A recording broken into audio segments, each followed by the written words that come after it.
thrust and pressure.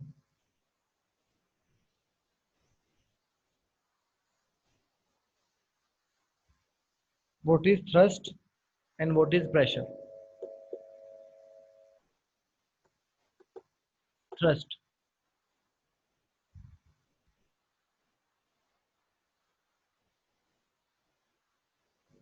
Thrust means is the force acting on an object perpendicular to its surface. The force acting on an object perpendicular to the surface. It means that let we say that we have a box that is put on a ground. ये box है, ground के ऊपर put किया गया है इसको. Ground is applying a force which is perpendicular to the box is known as the thrust. The perpendicular force acting on an object is known as thrust. That is your thrust. The unit of thrust is the same as the unit of force. जो force की unit होती है वही thrust की भी होगी, that is known as newton, that is capital N. तो thrust is basically measured in newton. Pressure equals to, now what is pressure? And thrust is a vector quantity. Vector quantity means having direction and magnitude. Magnitude and direction दोनों ही होते हैं, magnitude और direction, that is called the vector quantity. So thrust is basically a vector quantity. Now what is pressure?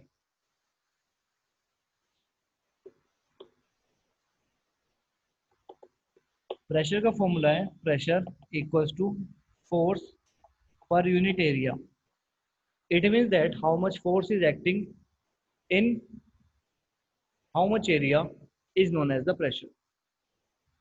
So force pressure is basically defined as the force acting per unit area is known as your pressure, and pressure is basically measured in Pascal. Unit क्या है इसकी? Pascal. तो what is 1 Pascal?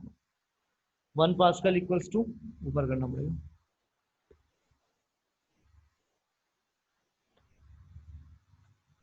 1 Pascal equals to force कितना है आपका? 1 Newton. Force की ऐसा unit है 1 newton over 1 metre square area. It means that what is 1 Pascal? When 1 Newton of force is applied on 1 meter square area, then it is said to be 1 Pascal. उसको बोला जाएगा 1 Pascal. और ऐसा unit किसकी है? Pressure की है. तो हम निकालेंगे तो 1 Pascal इक्वल्स टू 1 न्यूटन पर मीटर स्क्वायर. तो ऐसा यूनिट क्या कितनी हो जाएगी प्रेशर की? Newton metre square is the SI unit of pressure, और उसको हम क्या बोल सकते हैं?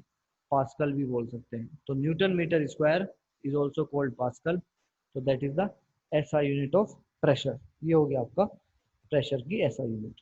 ठीक है, तो इससे रिलेटेड जो भी फॉर्मूला आपका आएगा वो आप इसमें लगा देंगे. अगर आपको फोर्स कैलकुलेट करना है तो प्रेशर आपको गिवन होगा, एरिया आपको गिवन होगा, सीधा आप मल्टीप्लाई कर देंगे. और अगर आपको प्रेशर फाइंड आउट करना है तो फोर्स आपको गिवन होगा और एरिया एरिया आपको गिवन होगा. तो फोर्स न्यूटन में आएगा हमेशा, और जो एरिया होगा वो आपका मीटर स्क्वायर में होगा. तो यह बात आप ध्यान रखेंगे. अगर आपका सेंटीमीटर स्क्वायर में एरिया है तो आप उसको चेंज कर लेंगे मीटर में, 100 से डिवाइड कर. नेक्स्ट टॉपिक है pressure in fluid. Fluid means,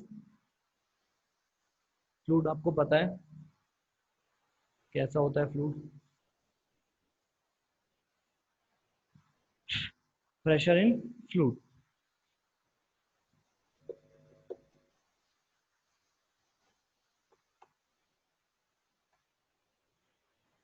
fluids के अंदर प्रेशर होगा तो कैसा होगा? All liquid and gases are together called fluid. जितने भी लिक्विड है और गैस है उनको हम क्या बोलते हैं? फ्लूइड बोलते हैं. Water and air are two most common fluid. Solid exert pressure on surface due to their weight. तो बेसिकली फ्लूइड वो होते हैं जो फ्लो हो सकते हैं. तो फ्लो क्या हो सकता है, सॉलिड फ्लो नहीं हो सकता, लिक्विड और गैस आपकी फ्लो कर सकती है, then it is said to be as fluid. Fluid also have weight, therefore fluid also exert pressure on the base and wall of the container. Suppose हमारे पास एक बड़ी सी टंकी है, ठीक है, और उसमें हमने पानी को स्टोर किया है.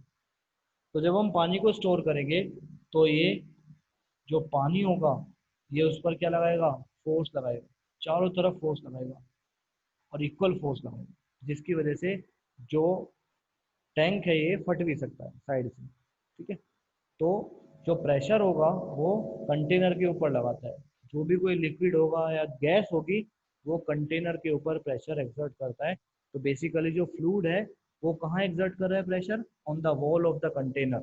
और वॉल क्या है, ये वॉल है ऑफ द कंटेनर, इस पर प्रेशर लगा रहा है. Fluid exert pressure in all direction, सारी डायरेक्शन में प्रेशर लगाएगा. नेक्स्ट है बेयोंसी.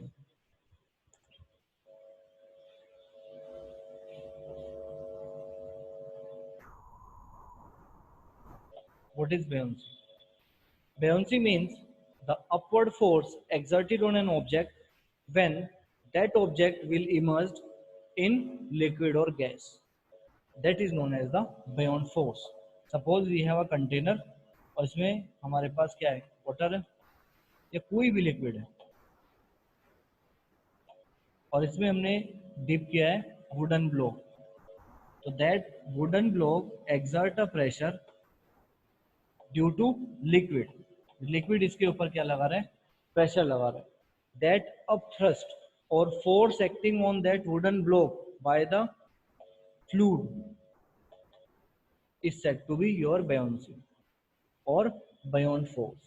The force exerted or upward force exerted by a fluid on that object is known as buoyant force, and the phenomena through which it can be defined is known as buoyancy. तो अगर कोई object है और वो पानी में उसको हमने डिप किया है तो उसके ऊपर ये जो लिक्विड है ये क्या लगाएगा, फोर्स लगाएगा ताकि ये फ्लोट कर सके. बट अगर इस ऑब्जेक्ट का मास ज़्यादा है, ठीक है, तो ये पानी में डूब जाएगा. मतलब फोर्स जो लग रहा है वो कमज़ोर होगा और इसका जो वेट होगा जिसकी वजह से नीचे की तरफ क्या लगा रहा है, फोर्स लगा रहा है, वो ज़्यादा होगा तो ये नीचे डूब जाएगा. तो basically what is buoyant force? Beyond force is that force which is exerted by fluid on an object when that object will immersed in fluid. Fluid के अंदर अगर उस ऑब्जेक्ट को इमर्स करते हैं तो उसके ऊपर जो फोर्स लगेगा वो भी अपवर्ड फोर्स लगेगा.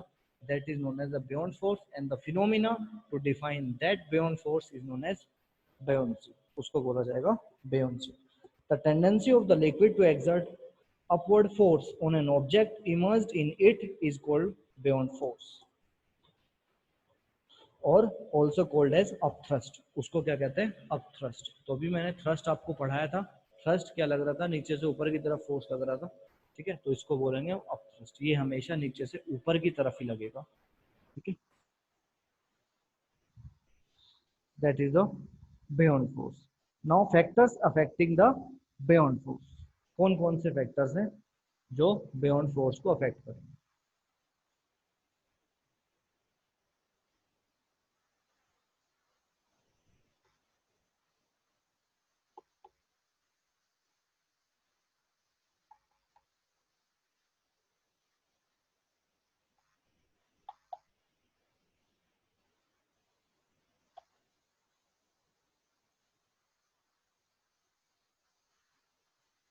पहला फैक्टर है डेंसिटी.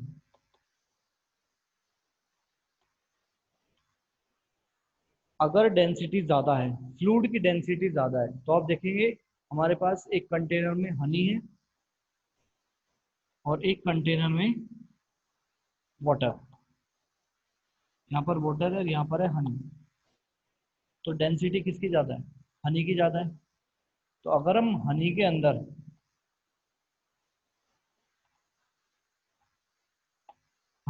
किसी ऑब्जेक्ट को डालते हैं तो आसानी से डूबने वाला नहीं है, क्योंकि हनी की डेंसिटी ज़्यादा है। तो जिस फ्लूइड की डेंसिटी ज़्यादा होगी वो ज़्यादा बियॉन्ड फोर्स लगाएगा। तो density directly proportional to buoyant force, buoyant force के directly proportional. It means that greater the density of the fluid, greater will be the beyond force acting by the fluid। ठीक है, अब example लेते हैं tap water, river water और सी water. तो सबसे ज्यादा बियॉन्ड फोर्स कौन लगाएगा? सी वाटर। इसीलिए जो जहाज होते हैं पानी के बड़े बड़े, वो सिर्फ और सिर्फ सी के अंदर चल सकते हैं और रिवर के अंदर नहीं चल सकते, क्योंकि जो रिवर का जो पानी होता है उसमें सॉल्ट नहीं होता इतना, उसकी डेंसिटी कम होती है as comparison to the sea water. Sea water के कंपैरिजन में जो डेंसिटी है रिवर वाटर की वो काफ़ी कम है, इस वजह से जो बड़े बड़े शिप्स हैं वो रिवर के अंदर नहीं चल सकते। ठीक है, it is due to density, क्योंकि डेंसिटी कम है रिवर की तो बियॉन्ड फोर्स भी कम लगेगा, जहाज डूब सकते।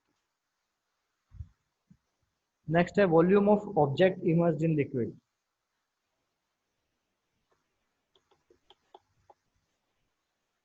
Volume of object